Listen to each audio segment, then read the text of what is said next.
Mortal Kombat 2 just came out, and I need to make something to get in on this trending topic, but really don't have much to say about it beyond what I said on the recent 4-hour-long episode of the Combat Kings podcast about it. We'll be ranking all the MK films in the next episode, so stay tuned. So let's talk about the future of this film series and what we might be able to expect in Mortal Kombat 3. Obviously, full spoilers for MK2. In MK2, we get a direct setup for the next film. The heroes are going to go save their dead friends from the Netherrealm. These are Jax, Cole, Liu Kang, and Revenant Kung Lao. With the Revenant set up already, it's likely we'll have Revenant Lao, Cole, and Jax as fights in the film. And Sindel, despite being brought back as a Revenant again after losing to Sonya, disappears after the one other scene she's in, which I'm sure will be Kitana's focus in the sequel. I'm thinking Jade fights Jax, saving him to repay him sparing her. Sonya obviously joins in. Kitana fights Sindel. Johnny fights Kung Lao, whom he replaced as one of Raiden's champions. And Scorpion returns to fight Cole, his descendant. And it's fairly likely we'll see 1 or 2 fighters from the first film return, perhaps Kabal to fight Kano and Melina to fight Kitana and or Baraka.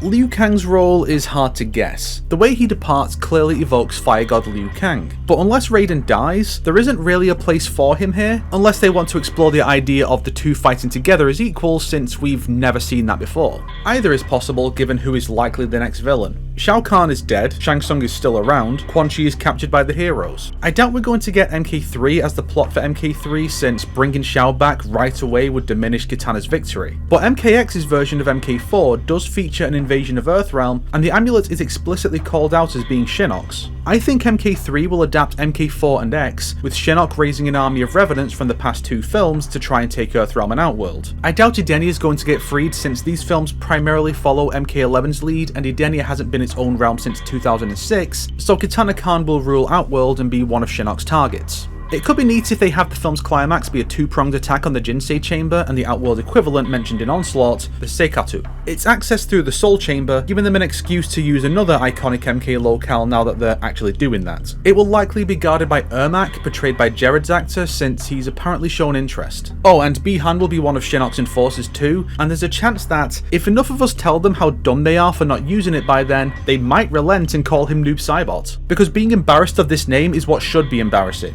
You can take dumb names seriously by making the character cool.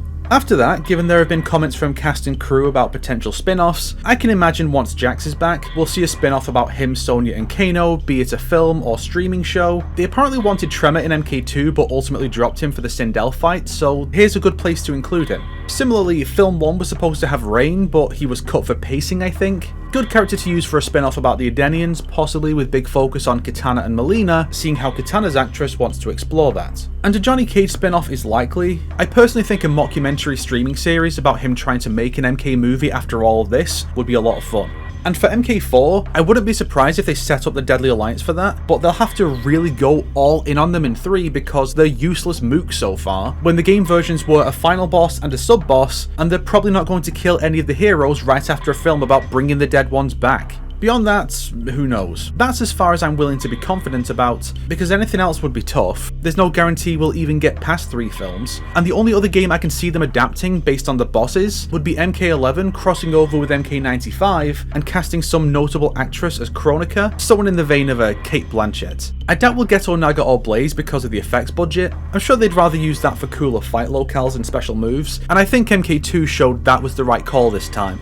As for what I'd like to see, Kuai Liang is an obvious pick and is probably guaranteed to be in the next one, and having been played by another actor from the raid as a fun nod for fans of that series. I bet him fighting Bihan under those conditions would be one of the highlights of the film. Kenshi is another one, but not played by Louis Tan like a lot of people seem to want. Let Kenshi be his own character. Hell, maybe Dan Southworth would be up for reprising the role as an MKX adjacent take. Maybe you put him with the 95 cast in the MK11 adaptation, and he's best friends with Lyndon Ashby's Papa Johnny. Could be cool. I want Sindel's true self restored to cap off Kitana's story. I want Kung Lao to survive a movie for once, and to let Max Huang show off what he can do after having the best fight of film 2 and the worst of film 1. He's earned this. Let Raiden go all out against Shinnok. Don't make it all a big dumb DBZ fight, but flying and blasting in the sky is inevitable for these two. Make it a mix of that and martial arts, since both are supposed to be good at that.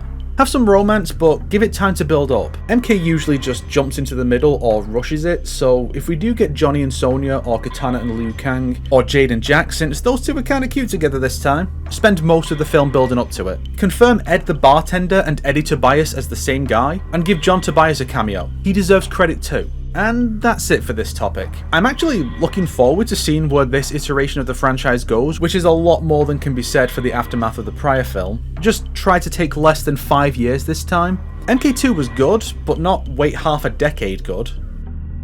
If you liked this video, why not subscribe and support me on Patreon like these fine people here? You get early access to new videos for just $1 a month. If not, then make sure to share it with your enemies so they can suffer along with you. Today's recommended video is Does Mortal Kombat 2 Suck? Combat Kings number 90 by us. It's where Sonic Arcs D, True Underdog and I talk about the film for 4 hours straight. That's where you see what I felt about the film in more depth.